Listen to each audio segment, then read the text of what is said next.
Welcome to the Human Capital Innovations Podcast, your go-to source for personal, professional, and organizational growth and development. We hope you tune in often for all things people management, organizational development and change, organizational leadership, and social impact related. Maximize your personal and organizational potential with Human Capital Innovations Podcast.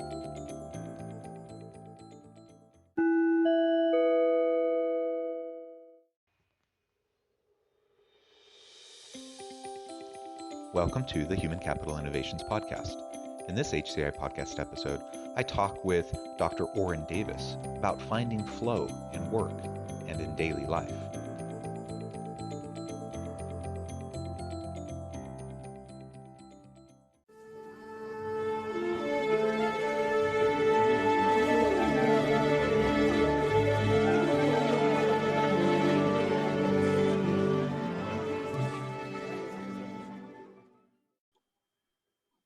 Orin Davis, welcome back to the Human Capital Innovations Podcast.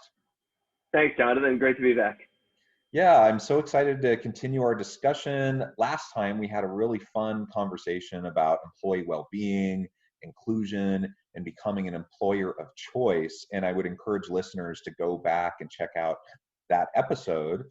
Today, we're going to be talking about finding flow in work and daily life. It's such an intriguing topic to me, and I'm really excited to have a good conversation about it. As we get started, I just wanted to share Orin's bio with everyone. Orin Davis earned his doctorate in positive psychology and is a self-actualization engineer who enables people to do and be their best. He consults for companies from startups to multinationals on hiring strategies, culture, innovation, diversity, equity, inclusion, and employee well-being, and coaches people at all levels on building self-knowledge and developing personal growth trajectories. As the principal investigator of the Quality of Life Laboratory, he conducts research on flow, creativity, hypnosis, and mentoring. Dr. Davis also serves as a professor of creativity, entrepreneurship, and business and psychology, and gives workshops and lectures globally about human capital, creativity and innovation, and positive psychology. He is a startup advisor who helps early stage companies enhance their value propositions, pitches, culture, and human capital, and writes and speaks avidly about human capital, creativity and innovation, and positive psychology. Again, great to have you back, and I'm super excited to have a conversation. Anything else you would like to share by way of personal background, context, introduction before we get started? Just since we're going to be talking about flow, I've been at that for a really long time. I was just musing on the fact that I started doing research on flow about 13 years ago when I started grad school. So it's been a long time, and just reflecting on 13 years of it as you're talking about it and realizing that that's what we're going to be talking about. It's actually fun to reflect on, the fact that I've done this for over a decade, and it's been, very exciting, like digging into the theory of flow. Actually, I had a lab meeting earlier this week. We're working on some new projects and doing some new analyses, and hopefully we're going to get more insight into what flow is and how it works. It's still quite a mystery. Yeah, well, good. I mean, that's awesome that you have so much time and experience and expertise, around this topic. And so let's start there, though. Let's start with flow. What is flow? How does it work? Obviously, you just mentioned it's still a mystery. We haven't figured it all out yet, but it's a really interesting concept and phenomenon. So why don't you frame that up a little bit for us and for the listeners, and then we can go from there.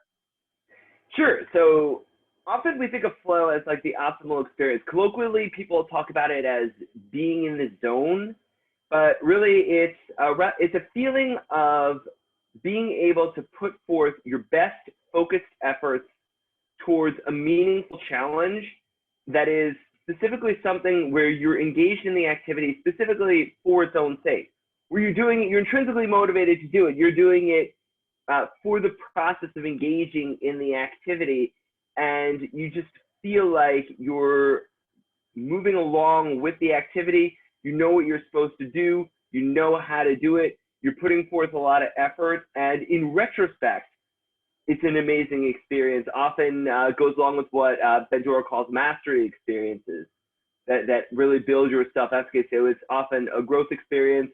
It's a positive experience.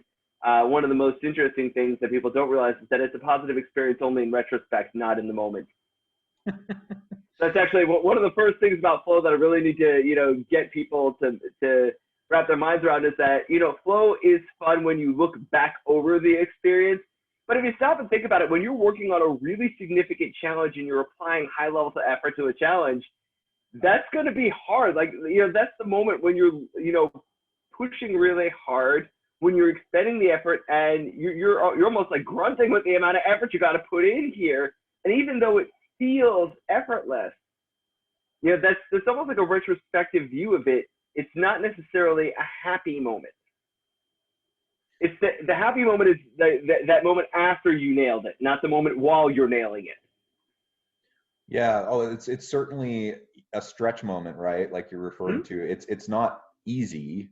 And so I think that's where the confusion comes. People think this flow space, this effortless space, but that doesn't mean easy. It just means you're in the groove, is another common terminology that we use. And I think about some of my experiences, a lot of what I do and a lot of the things I produce and the productivity that I have to admit, it's not me being in a place of flow. It's just me being consistent. It's me being, disciplined. It's me putting in the work, putting in the time, and then you get into habits and you produce. But I do have those times where I'm working on a project, or I'm writing something, or I'm trying to hash out some like in terms of academic research, maybe I'm trying to really pull out, some sort of framing or theoretical thinking, or something that's really abstract, and trying to get it down into something that I can grapple with. And there have been times where I don't really know how else to explain it other than it just felt like it was flow. It was like this kind of pure like insight and revelation almost to my mind, of like what to do and how to do it. And it wasn't it was effortless in the sense that it was flowing, but it was not easy, and it was mentally taxing. And when I was done, I was exhausted, but it was incredible what I produced. I wish I could do that all the time, but I definitely can look back on times where that has occurred, and it's quite amazing. The thing is, you actually don't want that happening all the time. If you think about how tired you were afterwards, could you imagine what would happen if that was your whole day? You'd be needing, maybe 16 hours of sleep and only able to function for about 8 hours. And that, only in stretches. People talk about spending the day in flow. No, you can't spend the day in flow. You don't want to spend the day in flow. That's going to be an exhausting prospect. And the idea of finding flow, on a daily basis, it's great if you can do it. Most people can't. And it's pretty hard to encounter. And even when you can, there's shorter periods, maybe an hour, 2 tops, but you're not really seeing people going through flow all day. And flow is not something that you can turn on and off, which, by the way, is one of the biggest mistakes everybody makes about flow. And this is like the number one myth that, like, please make it stop, make it stop, make it stop. Flow is not a state. It's something that we thought, early research by Csikszentmihalyi really did reflect on flow as a state. As the research evolved, we came to realize that's not what it is. It's an emergent experience, and it's too complex to be a specific state, right? Complex experiences don't have clear-cut boundaries where you can say you're in this, you're not in this.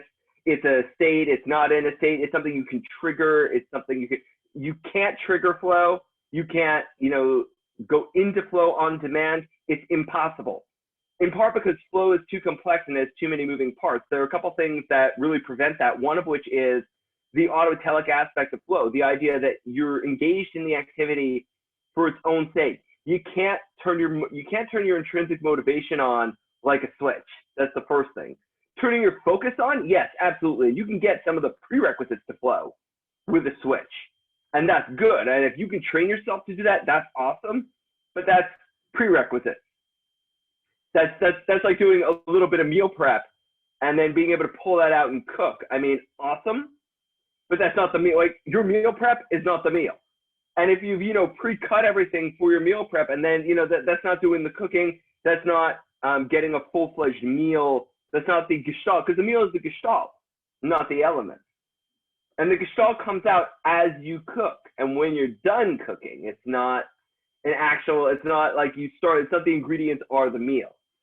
So, and thinking of the meal as something more whole and complex versus, the way we thought of flow earlier was that, if you put the pieces in, it just is. We've learned a lot since then, and a lot of the research on flow treats flow as some kind of just linear progression of like, well, if you put these 9 elements in, you're good to go. We figured out about 10, 12 years ago that that's definitely not the deal. There are a lot of complex interactions between the parts of flow, and people talk about there being 8 or 9 characteristics of flow. Do they all need to be there? Do they all need to be there at the same time? To which degree? And those are some of the mysteries that we're geeking out about now. But some early work, about 10, 12 years ago by Lucia Ceja and some of her colleagues demonstrated very clearly that flow is darn complex and it's very hard to pin down. But because of that, it makes flow a little bit more elusive, but simultaneously the elusiveness and the rarity of flow combined with the positivity of the experience makes it a very precious thing. And it is something where we're all looking for it, and we can get, the bits and pieces together just in an attempt to make more of it. So when we talk about finding flow, we're really talking about, for lack of a better term, the meal prep. How do we do that?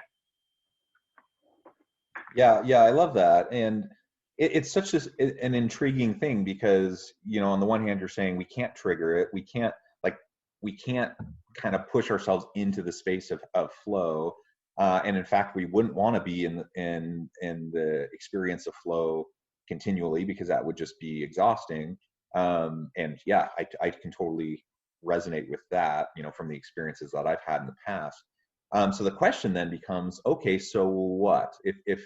If we can't really trigger it, what does that mean for us as individuals? What does it mean for leaders and organizations? If they're trying to figure out how to maximize the potential of their people, we're trying to figure out how to be our most productive and effective. What does that mean for us? Like what value does this concept of flow have to organizations, and how can we leverage it? Sure. So we have to differentiate, first of all, between productive necessarily and productive, creative, high performance. I mean, remember that, throughout business, what we want is consistent, strong performance. And that's not necessarily about flow. I mean, nice if you can get it, but very unlikely. And, it's one of the things that you were talking about before, the idea of just making good creative habits, good productive habits, and making sure that you're consistent, and building up that consistency is actually one of the best precursors for flow, is making sure that you're able to get clear goals, that you have a way of knowing whether you are fulfilling those goals, that you have the environment in which you can focus, in which you've got all the tools, in which you can absorb yourself in what you're doing, and also to make sure that you're choosing things that are a good fit to your skill set. And that, incidentally, is one of the things that leaders, managers can do, is ensure that their employees are working according to their strengths, according to their abilities, that they have the freedom to do their jobs in ways that resonate with their best capabilities and with what they find meaningful, valuable, what they love to do. That's where you're going to really get the flow experiences, and more importantly, where you're going to get that A+ level performance that we can sometimes get, that really, goes above and beyond just the basics of, getting the job done. And often with that comes the flow experience, the high that comes after that, the extreme feeling of positivity, mastery, growth. But it's important to understand that is not a common thing, that if you're fortunate, you'll get maybe an hour or two of that per day. Most people get less. I mean, I know personally, like, even, people say to me, if you're an expert on flow, you must be getting it all the time. Just because you know how to do it, it's very hard. And, I do tend to have flow experiences roughly every other day. For me, is about as good as I get. Sometimes every day it's a little better than every other day, but it's still hard because there's that effort to put in. And just, for example, we academics don't get a lot of sleep. It's one of those things that you need. You really do need to take care of your health. to sleep, to be awake enough, to be getting those flow experiences, getting to that what people are calling these peak levels, for lack of a better term. You can't be at your peak all the time, and if you're not recharging enough, you can't hit that either. So that's another thing, by the way. Managers, leaders, don't overwork your people, and give them work-life balance. If you want flow and if you want your employees to experience flow, if you want high performance, you must create work-life balance. There's no alternative to that. And if you want really high performance out of your employees and creativity, they need to be able to sign off. They need to be able to create work-life balance. They need to be able to take breaks, and they need to have job control. They need to have, no micromanagement. Like a micromanager, none of their employees are getting flow unless they can manage to, hide from their micromanager. But also, if you want your employees to experience flow, you've got to give them the ability to decide as much as possible what they're going to do, when they're going to do it, and how they're going to do it. If you don't give them that, basically you're a micromanager anyway, but if you're not giving them that, don't expect high performance, expect adequate performance.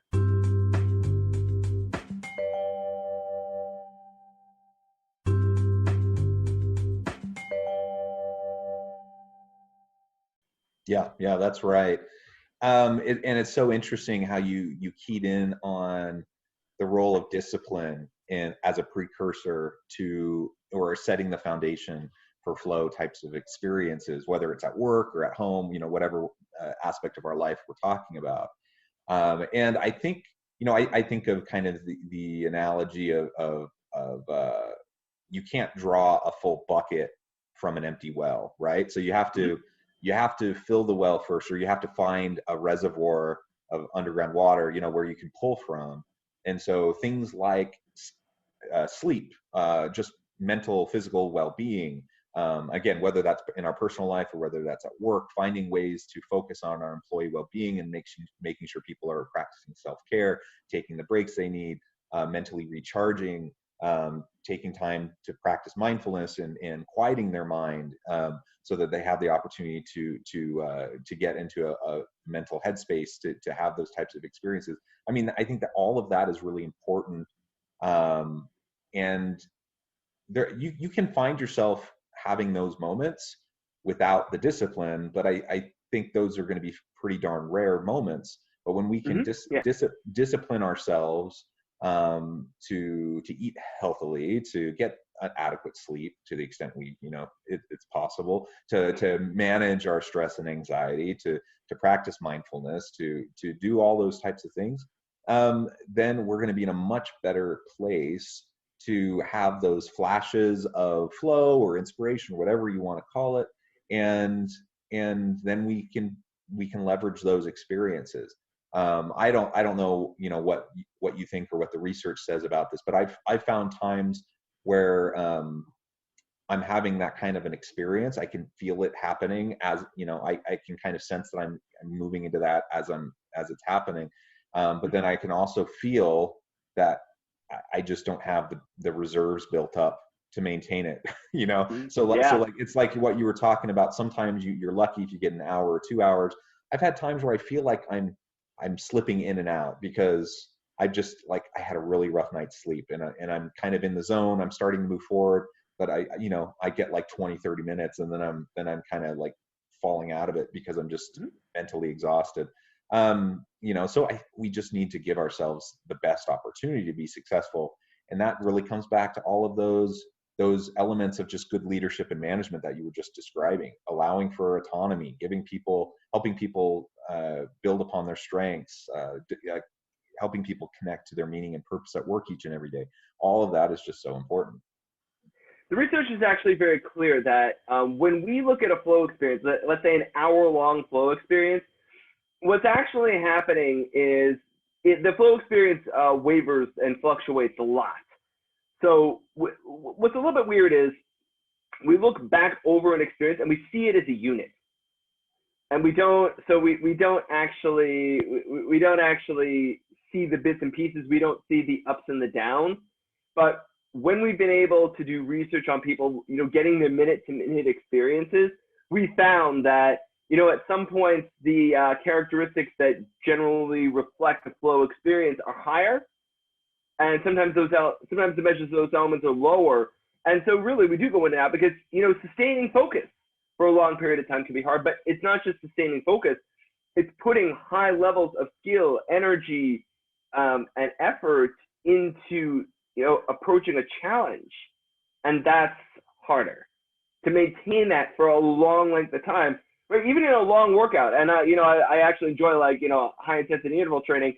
When you're doing that, it's not that there's zero rest, it's that there's short rest, but it's not 100% sustained for the entire workout.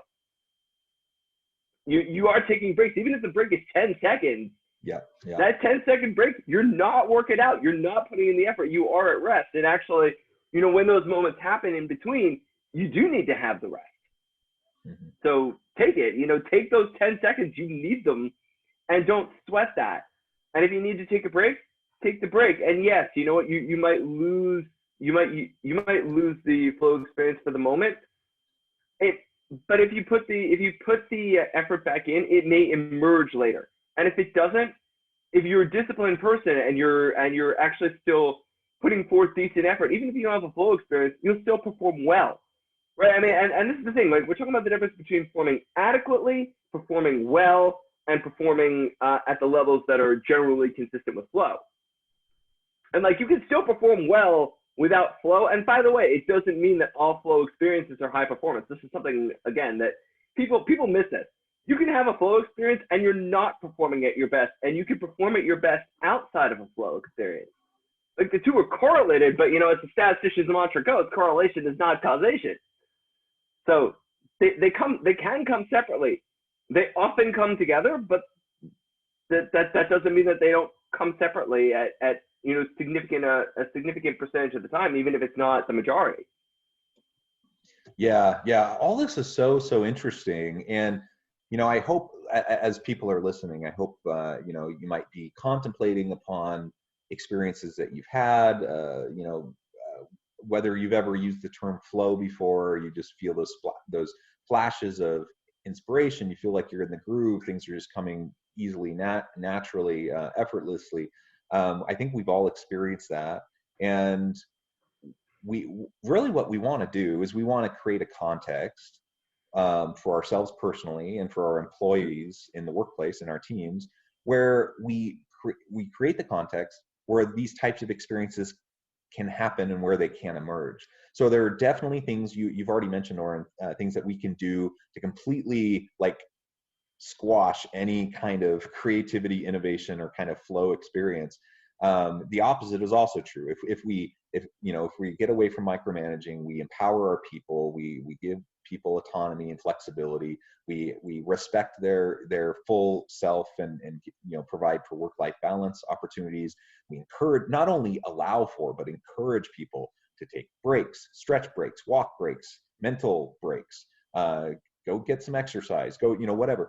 We encourage the wellness, the employee well-being. When we do all of those types of things, we create the context for our people, for our team, to not only perform well, as you said, but then have the opportunity for these kind of flow types of experiences where flashes of greatness can really come.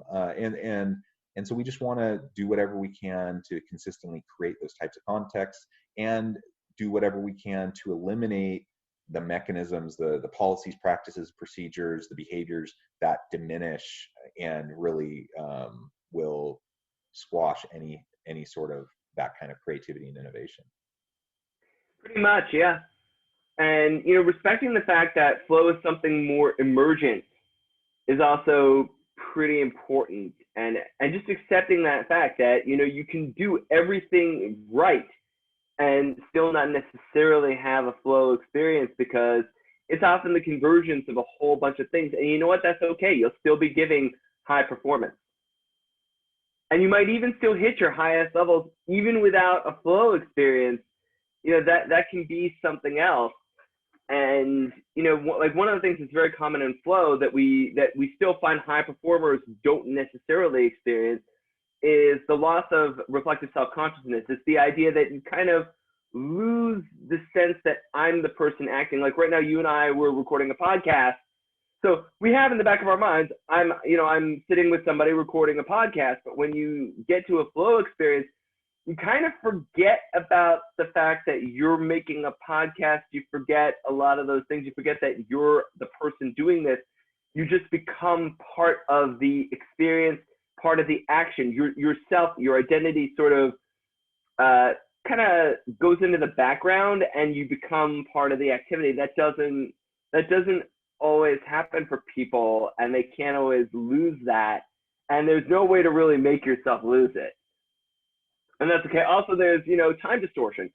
Time can slow down, it can speed up, but not everybody has that experience. And one of the questions we've had about flow is whether really all the characteristics are there, right? The research is distilled roughly 9 characteristics that are consistent throughout flow. We measure flow on the basis of those 9 characteristics. But I go back to, I will never forget this discussion I had with Csikszentmihalyi when, I did my doctorate with him, and, we were working together on a project, and he said to me that I shouldn't be so dogmatic about, the 9 characteristics, and, that I shouldn't be so dogmatic about the theory. And I was just, flabbergasted, like, but Dr. Csikszentmihalyi, it's your theory. He's like, right, so I'm telling you, don't be so dogmatic about it. Yes, exactly.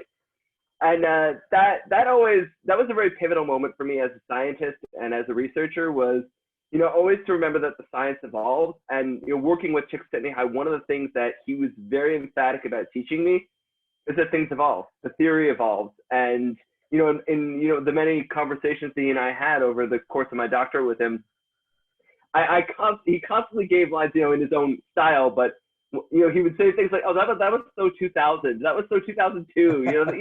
That's what I was thinking 10 years ago, but that's not what I'm thinking now. And no matter how long I knew him, in his mind, the theory was constantly evolving and changing it. So it's like, but that's what he said in 1975. He's like, well, that was 1975. That was a long time ago.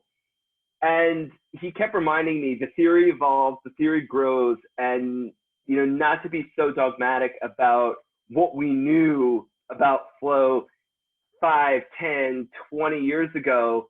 We're learning a lot as the years go on. And, even in my own research on flow and microflow and team flow, I'm learning that flow is, that what Dr. Csikszentmihalyi discovered was only the tip of the iceberg. And we have a lot to learn about this, and that we need to be open in our understanding of the construct. And even though we've established some things that are important and do give us a very strong foundation for how to look towards the future, we have a long way to go.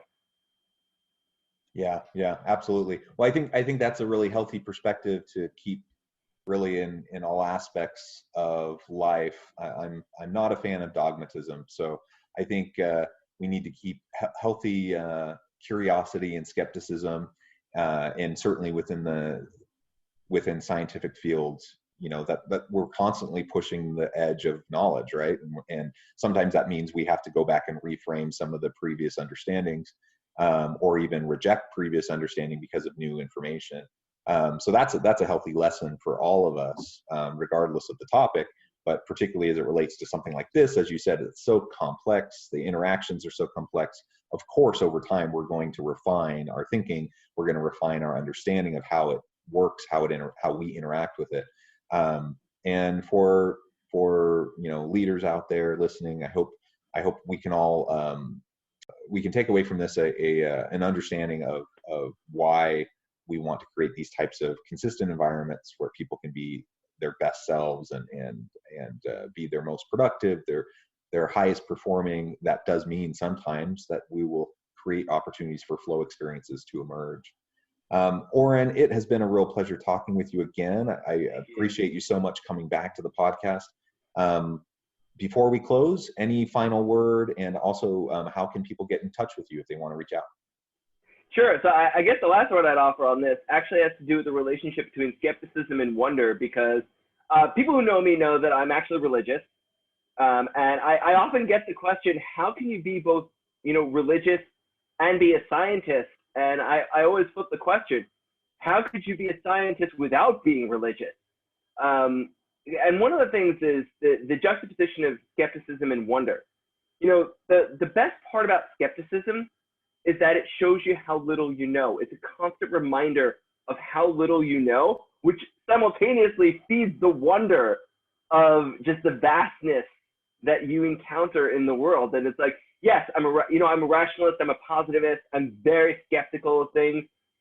But, at the same time, that reminds me how big the universe is, how little of it I've got a grip on. And, to contemplate that vastness, to me, that is, in a sense, an inspiration for being religious. And, I say religion at large, and, all the religions help us to contemplate that vastness. And being skeptical means there's a lot we have yet to figure out, and that, as much as we know, there's even more that we don't. And so I encourage people to let their skepticism be fuel for wonder, and not to let skepticism be something that closes it off, or to let dogmatism. It's funny because religions are often thought of as being so dogmatic, and science as being dogmatic, and yet that dogmatism going with the skepticism, like that there's only one way to do it. Well, yes, we should be dogmatic in the sense that we should be firm in what we believe today, but be skeptical enough to be open to change and growth tomorrow. Paraphrasing Emerson, something to the effect of, speak what you think today in hard words, speak what you think of tomorrow in hard words, even though it contradicts what you said today. I forget the exact quote, but it's something to that effect, and I love that concept. So for those who want to get in touch with me, best way to find me is on Twitter and on Medium, both as Dr. Orin Davis, so DrOrin Davis. And I run the Quality of Life Laboratory. That's QLLAB.org, QLab.org. Awesome. Thank you so much, Orin. It's been a real pleasure. I hope listeners will reach out to Orin, find out more about what he's doing, get connected with him, and perhaps there's a way that you can collaborate and that he can help you in your organization. I hope everyone continues to stay healthy and safe. I hope everyone can find meaning and purpose at work each and every day, and maybe some flow experiences here or there. And I hope everyone has a great week.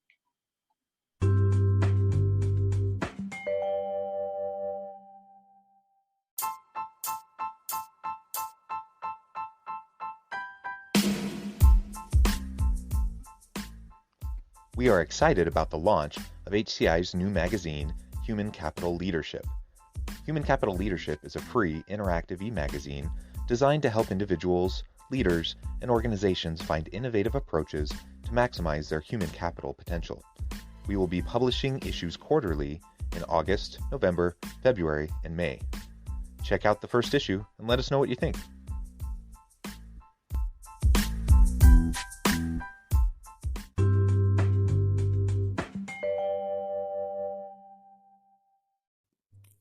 Thanks again for joining us for this episode of the Human Capital Innovations Podcast. I hope you stay healthy and safe and that you have a great week.